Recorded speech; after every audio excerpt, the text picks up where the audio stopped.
Hi everybody.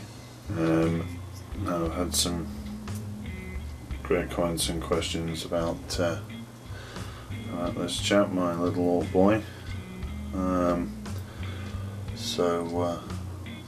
of the main questions was the rust and chipping, how that was achieved.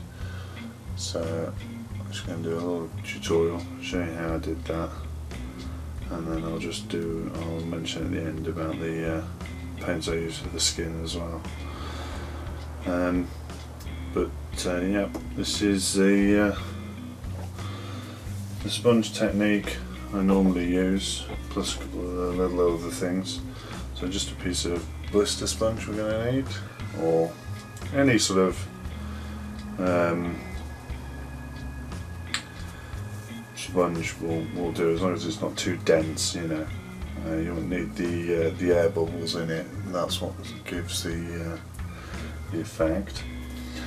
Now, the paints I'm using are Panzerace's Light Rust and Panzerace's Dark Rust.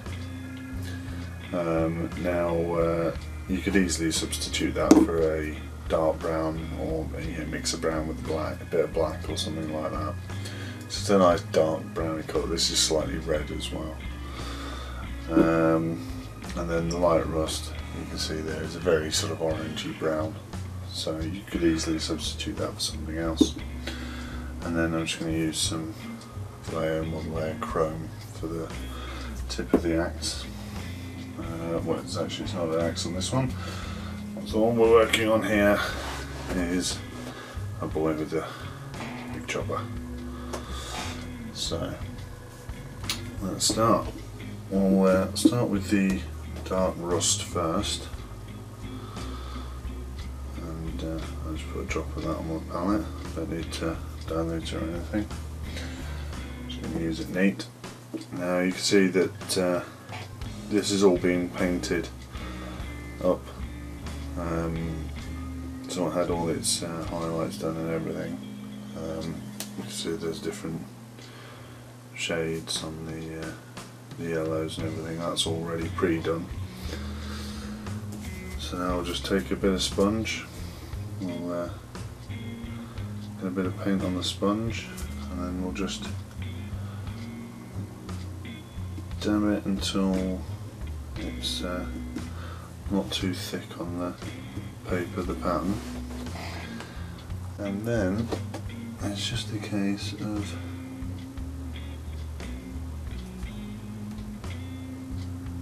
dabbing it on to where you think the chips and the scratches would be, which would be around the edges mainly. So just keep dabbing it on,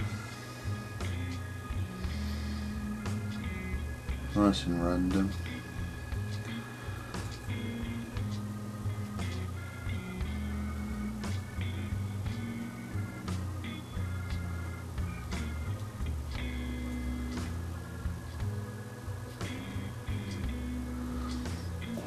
I'm just going to mix up some of the Light Rust, but incredibly thin, really thin,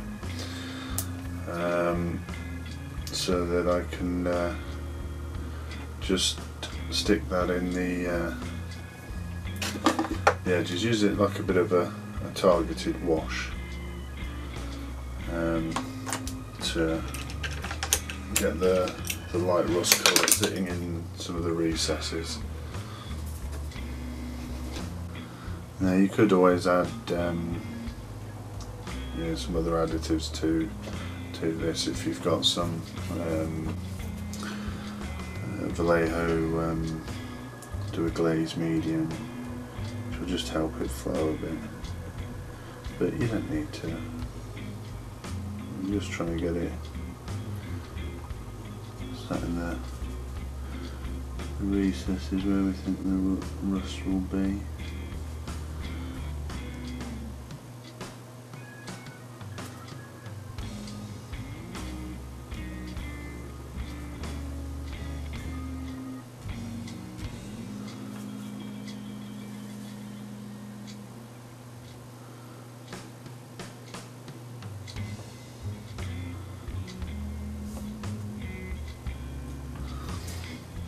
see there on the shooter, nice and just sitting in the edges. And I'll do that on the old chopper. Just a bit like a wash. You can be reasonably random with it because it's, yeah, rust does run and get about the place, so if it does, then that's fair enough.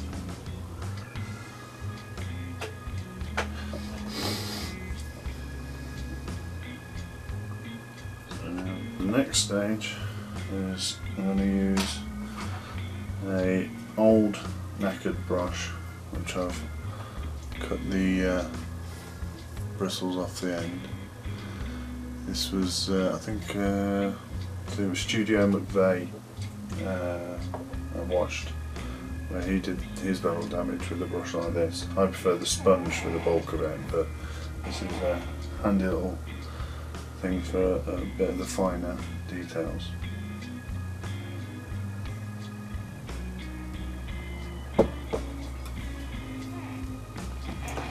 So I'm going to take a bit more of the orange brown, the white rust in my case, and just going to get a bit of that on the brush, and any areas where there's a bit of a build up of the chips, we'll put it in there, and that will just stop them looking so flat.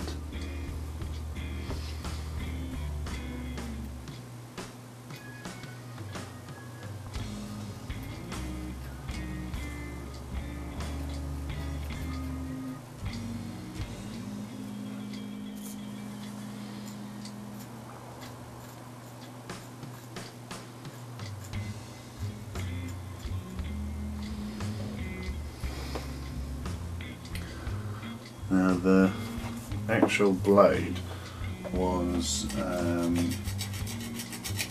in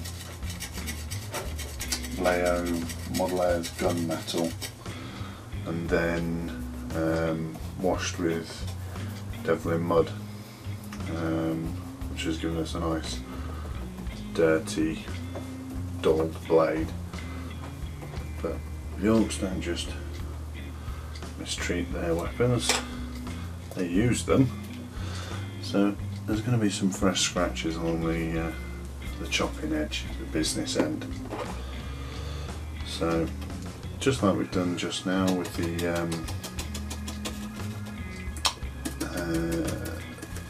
orange rust colour, the light rust, just going to get some of the chrome or mithril silver or whatever you want to use, and I'm going to push the cut brush onto the actual blade edge.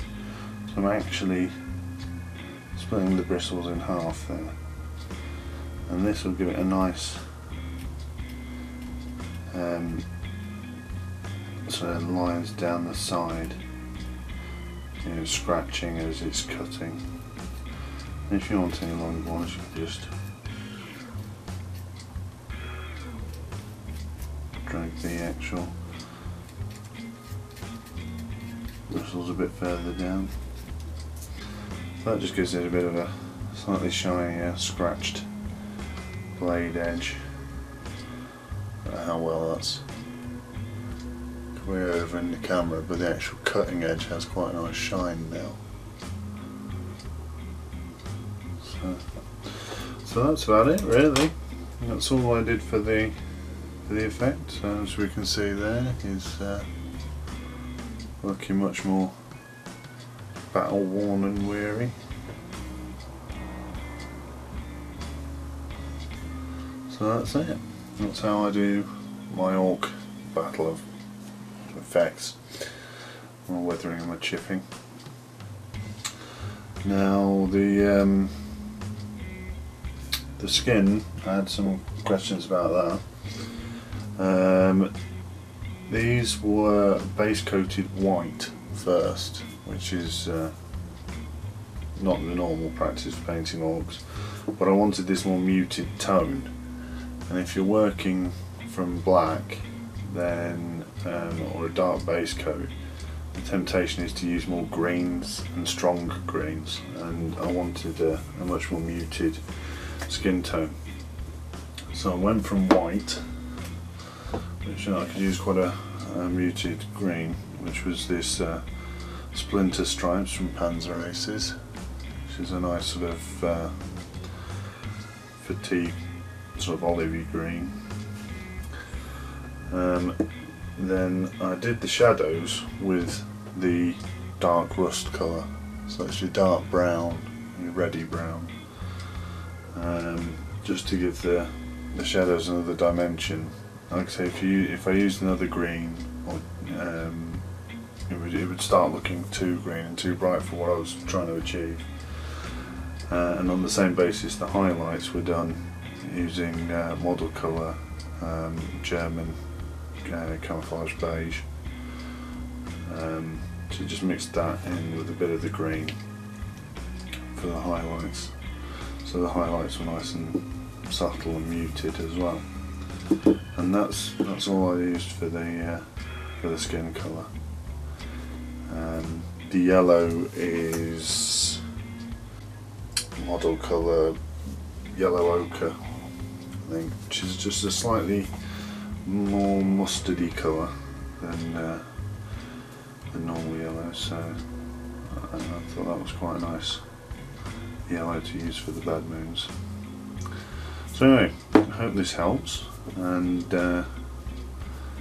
you use these little tips to batter up some of your guys. Thanks for watching, and please remember to rate, comment and subscribe. Thanks a lot. Goodbye.